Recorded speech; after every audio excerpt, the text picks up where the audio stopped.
Hər şeydən əvvəl özününkünə sahib olmaq hər bir xalqın, hər bir millətin haqqıdır və həm də borcudur. Atalarımızdan, babalarımızdan qalmış mirasdır, əmanətdir. Bu əmanətsə bizim həqiqi tariximizdir.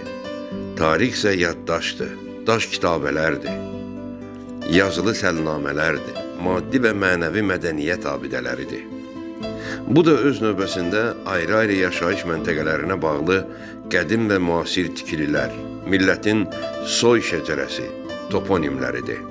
Çünki adı sadalanan mənbələr konkret zamanın məhsulu olmaqla yanaşı, həm də millətin yurt, vətən haqqında düşüncələrini əks etdirir.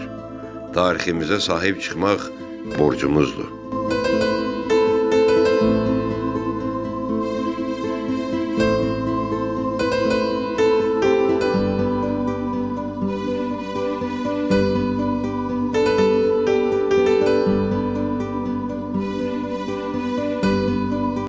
Əlbəttə, biz Arçut deyərkən bunun istər-istəməz tarixinə biz səyahət etsək, hardasa elə düzdür biz tarixçi deyilik, Osmanlı İmperiyasının tərkibində bu mahal, bu diyar demək böyük bir 7 qitənin sahibi Osmanlının bir əyaləti kimi var olub tarixdə.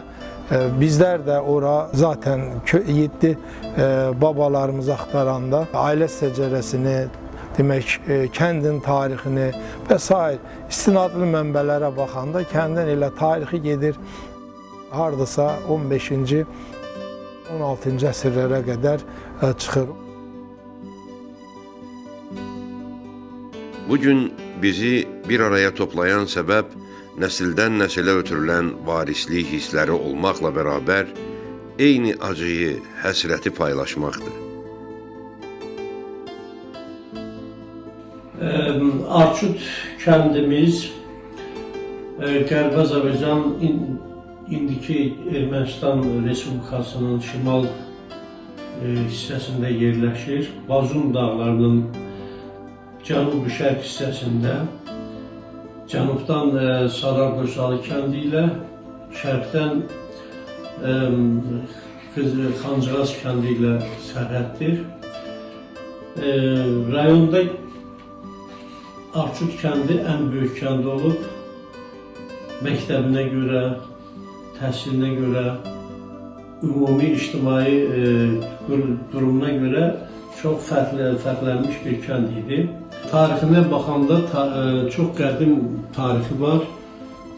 Arçudun özünün sahəsi 28,5 kvadrat kilometrdir. Arçudun başlanğıc hissəsi el arasında Safvazun bağı olan yerə Dınqaran bir ad qoymuşdular. Oradan başlayır, Döllək Qışqanağının dərəsinə qədər 2262 metrdir. Yəni, burada indi müəyyən xəritələrdə, geri planlarda göstərmişəm. Böyük Qarakilsə 25 kənddir. Misal üçün, belə deyək, Göyçə ətrafı 32 kənddir. Yəni, bunlar hamısı göstərilir. Ümumiyyətlə, Pəmbək zonasında ucdu-bucdu Hamamlı və Böyük Qarakilsənin tərkibində olan 48 kənddir. 49 olub. Biri itib zəlzələdən sonra. 48 qalıb. Onun 26-sı Böyük Qarakilsəyə aiddir. 22-si Hamamlıya. Hamamlıda olan kəndlərdir. Ayrı-ayrılıqda götürəndə Azərbaycanın hər yurt yeri, hər kəndi Azərbaycanın tarixinin ayrılmaz bir hissəsidir. Nə qədər kətlər haqda danışsaq, nə qədər filmlər çəksək, nə qədər kitablar yazsaq, o bizim tariximizə verdiyimiz töhfələrdir. Bu gün üçün hər hansı bir kəndin, hər hansı bir obanın adamları o kənd haqqında yazanda çox adi görünə bilər. Yəni, orada olan məlumatlar, orada olan tarixi abidələr, o kənd haqqında keçmişi, bu günü haqda və yaxud da ki, tutaq ki, Arçut kəndində olan 88-ci il hadisələr haqqında bu gün deyilən söz sabah, bir gün, 50 100 il sonra artıq bir tarix ola bilər və bizim araşdırmalar üçün, araşdırıcılar üçün, bizim alimlər üçün, tədqiqatçılar üçün çox böyük istinad yeri, mənbə ola bilər. Bu baxımdan hər bir elin, hər bir kəndin, hər bir qarışın öyrənilməsi bizim üçün çox önəmlidir, çox vacibdir.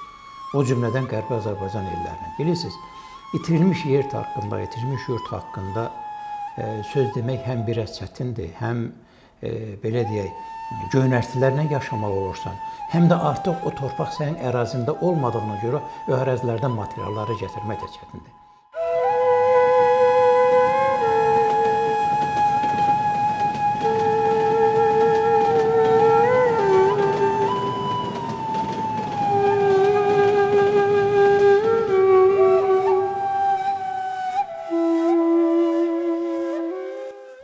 Bizim bununla bağlı təbii ki, kəndimizin ziyalıları, sahə üzrə mütəxəssislər, fərqli hərənin öz yanaşması, fikir var, amma həqiqət birdir.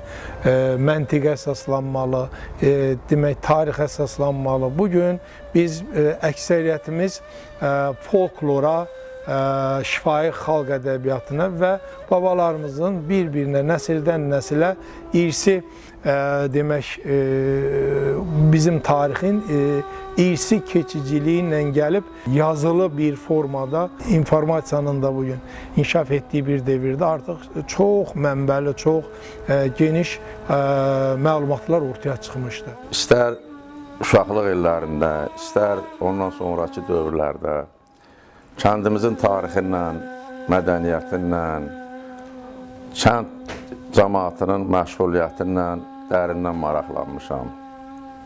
Öz nəsil və kökümüzün hardan, nə vaxtdan burada məskunlaşdığını, nə işlə məşğul olduqlarını yaşlı nəslin nümayəndələrindən öyrənməyə çalışmışam. Arçut kəndi qərbdən şərqə, Şərqi Anadoluya, oradan da Hindistana gedən karvan yolunun üzərində yerləşirdi bu kənd. Kəndin coğrafi mövqeyi belə idi ki, güney bir ərazi idi. Burada həm su bolluğu var idi, təsərrüfat üçün, kənd təsərrüfatı üçün münbit şərait var idi. Və mən Arçudun məskunlaşmasını Böyük Qara kilsənin deyək ki, ən əsas aparıcı kəndlərindən biri kimi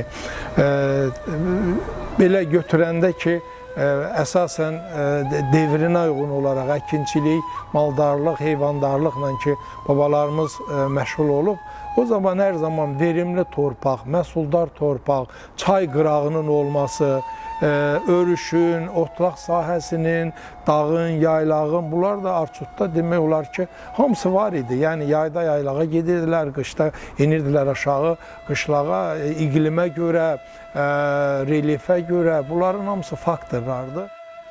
Bu baxımdan bütün bölgələrin, bütün kəndlərin öyrənilməsi bir çox önəmli bir əhəmiyyət kəsb edir.